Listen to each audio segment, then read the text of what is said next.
Kenya's economic growth prospects are once again under sharp focus as analysts reckon that significant rise in debt interest payment and a slower growth in revenue pose a challenge to the country's fiscal sustainability. Now, despite noticeable signs of resilience, growing fiscal and debt-related vulnerabilities are threatening to erode the progress made in recent years. NTV's Brian George has more.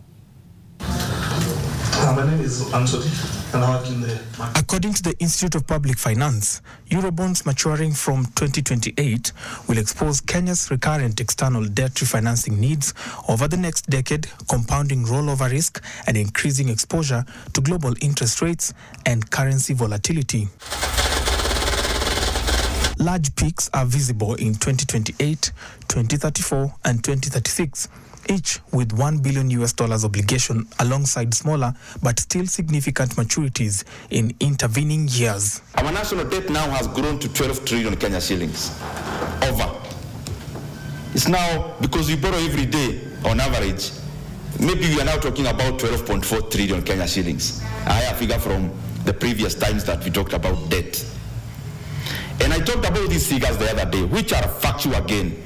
And every Kenyan, the beauty about Kenya now is that we may have shortfalls, but at least the Constitution guarantees that we get part of the public information for free when you need it.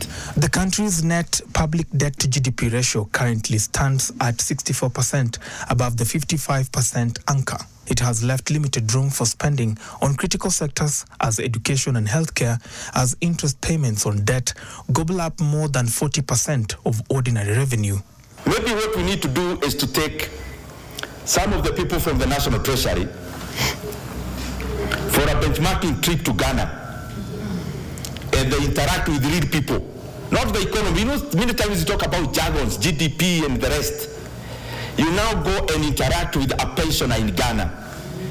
Interact with a person who had bought government instruments in Ghana, who, after they borrowed too much, they had to call borrowers in a round table and tell them, guys, listen, I know I owe you $1 million shillings, but from today I am the sovereign.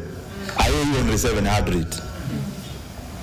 That's what we call a haircut. The report also pokes holes into the current reforms being undertaken in the healthcare sector. While the Social Health Authority, SHA, was established in 2023, preliminary reviews indicate that SHA is falling short of expectations in terms of service delivery and transparency in patient care, vital ingredients required to safeguard public trust. Brian George, NTV, Nairobi.